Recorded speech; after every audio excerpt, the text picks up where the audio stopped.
नमस्कार सभी पेंशन धारकों के लिए इस वक्त की बहुत ही बड़ी और महत्वपूर्ण खबरें निकलकर सामने आ रही हैं, जिसके बारे में दोस्तों आज की इस वीडियो के अंदर बात की जाएगी।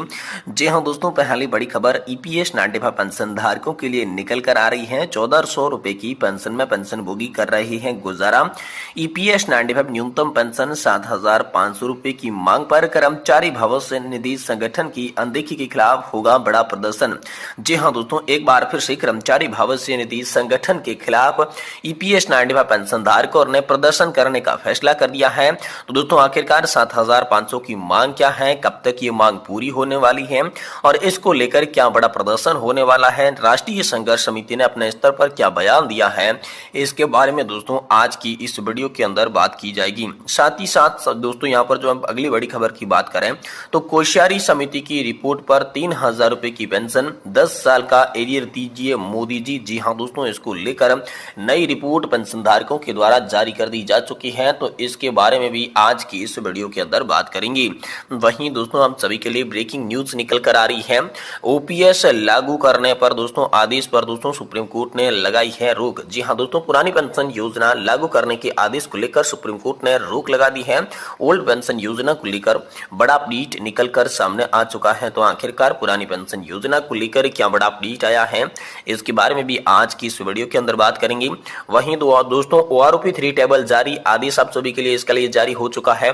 सिपाही से लेकर मेजर तक सबकी बढ़ेगी पेंशन। तो दोस्तों ओआरओपी 3 को लेकर टेबल जारी हो चुकी है, जिसके तहत किसकी कितनी पेंशन बढ़ेगी, इसके बारे में भी आज की इस वीडियो के अंदर बात करेंगे।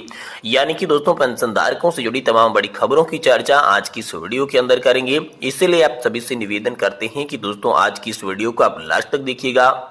साथ ही अगर हमारे चैनल पर पहली बार विजिट कर रहे हैं तो दोस्तों हमारे चैनल को भी सब्सक्राइब जरूर कर दीजिएगा। तो चलिए दोस्तों बिना किसी देरी के पेंशन धारकों से जुड़ी आज की तमाम बड़ी खबरों की चर्चा इस वीडियो के अंदर कर लेते हैं। देखिए पहली बड़ी खबर की बात करें तो ईपीएस 95 पेंशन योजना को लेकर बड़ी खबर है कि 1400 रुपए की पेंशन से पेंशन भोगी कर रहे हैं गुजारा। ईपीएस 95 न्यूनतम पेंशन 7500 की मांग पर ईपीएफओ की अनदेखी के खिलाफ होगा प्रदर्शन। जी हाँ दोस्तों, कर्मचारी भविष्य निधि संगठन के खिलाफ प्रदर्शन की बात सामने आई है। ईपीएस 95 पेंशन धारक न्यूनतम पेंशन 1000 रुपए से बढ़ाकर 7500 रुपए करने की मांग कर रही हैं। सरकार और ईपीएफओ की अनदेखी से नाराज पेंशनधारक चुनाव में विरोध करने की योजना बना रही हैं और किसानों से समर्थन की अपील कर रही हैं। भारत में ईपीएस 95 पेंशन धारकों द्वारा न्यूनतम पेंशन की राशि 1000 रुपए से बढ़ाकर 7500 करने की मांग तेजी से जोर पकड़ रही है। पेंशन भोगियों का यह आंदोलन सिर्फ आर्थिक सहायता की जरूरत ही नहीं बल्कि सामाजिक न्याय की भी मांग कर रहा है। उम्र की आखिरी पड़ाव में जहां जीवन यापन की चुनौतियां और अधिक कठिन हो जाती है, वहां पर 1000 रुपए की पेंशन उनके लिए पर्याप्त नहीं है। ऐसे में पेंशनधारक उम्मीद कर रहे हैं कि कर्मचारी भविष्य निधि संगठन उनकी जायज मांग को माने और उनके पेंशन के लिए उचित वृद्धि करे। दोस्तों इस मांग की यहाँ पर रहा आ रही है कि अड़चनों से पेंशनधारक नाराज हैं। दोस्तों केंद्र सरकार, श्रम मंत्रालय और कर्मचारी भविष्य निधि संगठन पर उनकी नाराजगी साफ झलक रही है। उनका मानना है कि सरकार द्वारा उनकी इस गंभीर समस्या पर ध्यान नहीं दिया जा रहा है।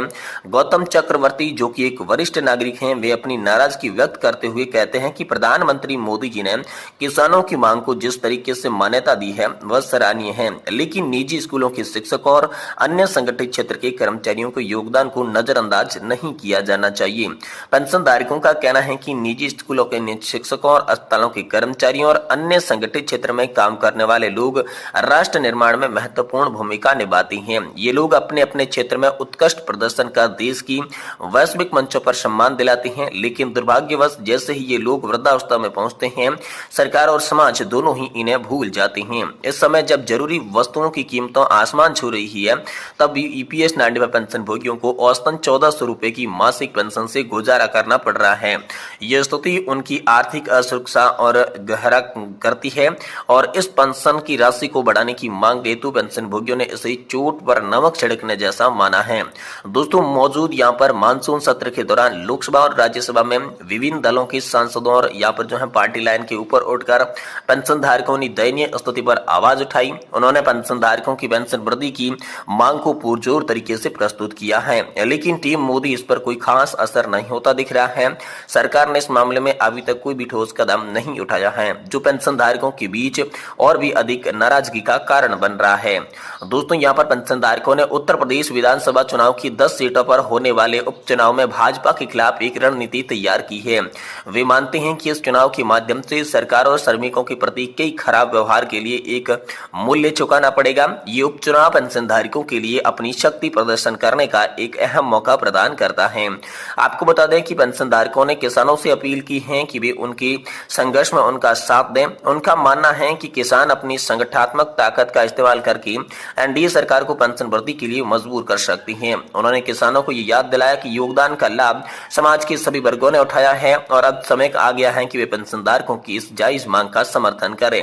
ईपीएस 95 पेंशन वृद्धि की मांग आज के समय में एक महत्वपूर्ण जरूरत बन गई है। पेंशनधारकों की मांग को न सिर्फ उनका आर्थिक हक में शामिल है, बल्कि उनके सम्मान और गरिमा की भी लड़ाई है। सरकार को चाहिए कि वह इस मांग पर गंभीरता से विचार करें और वृद्धावस्था में पेंशनधारकों को एक सम्मानजनक जीवन जीने का अधिकार दें। ये बड़ी खबर दोस्तों हाल फिलहाल में आप सभी के लिए निकलकर सामने आ चुकी है। वहीं दोस्तों अगली बड़ी खबर की बात करें तो कोश्यारी समिति की रिपोर्ट पर 3000 रुपए की पेंशन, 10 साल का एरियर दीजिए मोदी जी। जी हां दोस्तों, यहां पर आप सभी के लिए बात करें, पीएम मोदी कर्मचारी भविष्य निधि संगठन, किसान, मतदाता और पेंशन पर एक बार फिर से खुलकर ऐसे शब्द बोल रहे हैं जो कि दिल को छू जाती हैं। रिटायरमेंट के बाद पेंशनर्स अपनी बात सरकार तक पहुंचाने के लिए सोशल मीडिया का सहारा ले रही हैं। पेंशनर्स कर्नल पाल सिंह ने कहा कि कम से कम कोश्यारी समिति की रिपोर्ट सरकार को लागू करना चाहिए, जिससे ईपीएस 95 पेंशन योजना के तहत सेवानिवृत्त कर्मचारियों की न्यूनतम पेंशन 3000 रुपए की सिफारिश की है। सेवानिवृत्त कर्मचारियों को कम से कम 10 साल तक का एरियर भी दिया जाना चाहिए। कर्नल पाल सिंह ने कहा कि इस सरकार को देश में 10 साल से अधिक समय तक शासन किया है। बहुत से सेवानिवृत्त लोगों की मृत्यु हो गई है, इसलिए प्राकृतिक न्याय को पूरा करने के लिए जीवन साथी को लाभ दिया जाना चाहिए। तो दोस्तों आप सभी के लिए कोश्यारी समिति की रिपोर्ट के साथ साथ 10 महीने के एरियर को लेकर भी यहाँ पर आप सभी के लिए बात सामने आ रही है। वहीं दोस्तों अगली बड़ी खबर की बात करें तो पुरानी पेंशन योजना लागू करने की आदेश पर सुप्रीम कोर्ट ने लगाई है रोक। जी हां दोस्तों, सुप्रीम कोर्ट ने दिल्ली हाई कोर्ट के उस आदेश पर रोक लगा दी है जिसमें अर्धसैनिक बलों को पुरानी पेंशन योजना लागू करने का निर्देश दिया था। कोर्ट ने भारत संघ को अपील की अनुमति देते हुए इस मामले में अंतरिम सुनवाई तक स्थगित की पुष्टि कर दी है। दोस्तों दिल्ली हाई कोर्ट द्वारा केंद्रीय सशस्त्र बलों और अर्धसैनिक बलों पर पुरानी पेंशन योजना लागू करने के आदेश को लेकर सुप्रीम कोर्ट में अंतरिम रोक लगा दी। पुरानी पेंशन योजना कोर्ट में भारत संघ इस मामले में अपील की थी और अनुमति देते हुए इस पर रोक लगा दी।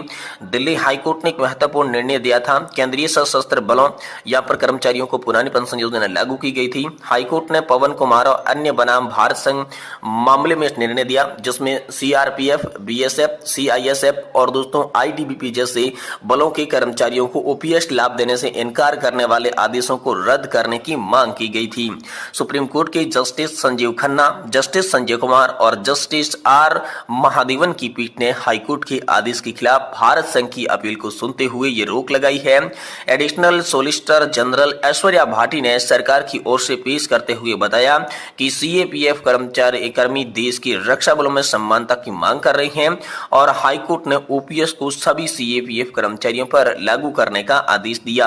हाईकोर्ट ने अपने फैसले में यह माना कि सीआरपीएफ, बीएसएफ, सीआईएस और आईटीबीपी जैसे बल संघ के स्थान बलों का हिस्सा है और दोस्तों इसलिए उन्हें पुरानी पेंशन योजना का लाभ मिलना चाहिए। हाईकोर्ट ने भारत संघ के संविधान के अनुच्छेद 241 की 7वीं अनुसूची की एक के साथ 22 दिसंबर 2003 की अधिसूचना और 6 अगस्त 2004 की स्पष्टीकरण पत्र का उल्लेख किया था जिसमें केंद्रीय सशस्त्र बलों के संघ को सशस्त्र बलों के रूप में मान्यता दी गई है। सुप्रीम कोर्ट ने इस मामले की सुनवाई आगे की और यह देखा गया है कि सीएपीएफ कर्मचारियों पर ओपीएस लागू किया जाए या नहीं। इस मुद्दे पर सरकार और अन्य पक्षधरों के बीच कानूनी लड़ाई जारी रहेगी। फिलहाल सुप्रीम कोर्ट ने रोक के चलते हुए सीएपीएफ कर्मचारियों को ओपीएस का लाभ मिलने में देरी हो सकती है। इस फैसले का असर हजारों सीएपीएफ कर्मचारियों पर पड़ेगा जो कि पुरानी पेंशन योजना के तहत सुरक्षा की मांग कर रही थी। अब सभी की नजरें सुप्रीम कोर्ट की अंतिम सुनवाई और फैसले पर दोस्तों टिकी हुई है। तो ये बड़ा फैसला हाल फिलहाल में आप सभी के लिए सुप्रीम कोर्ट ने दे दिया है।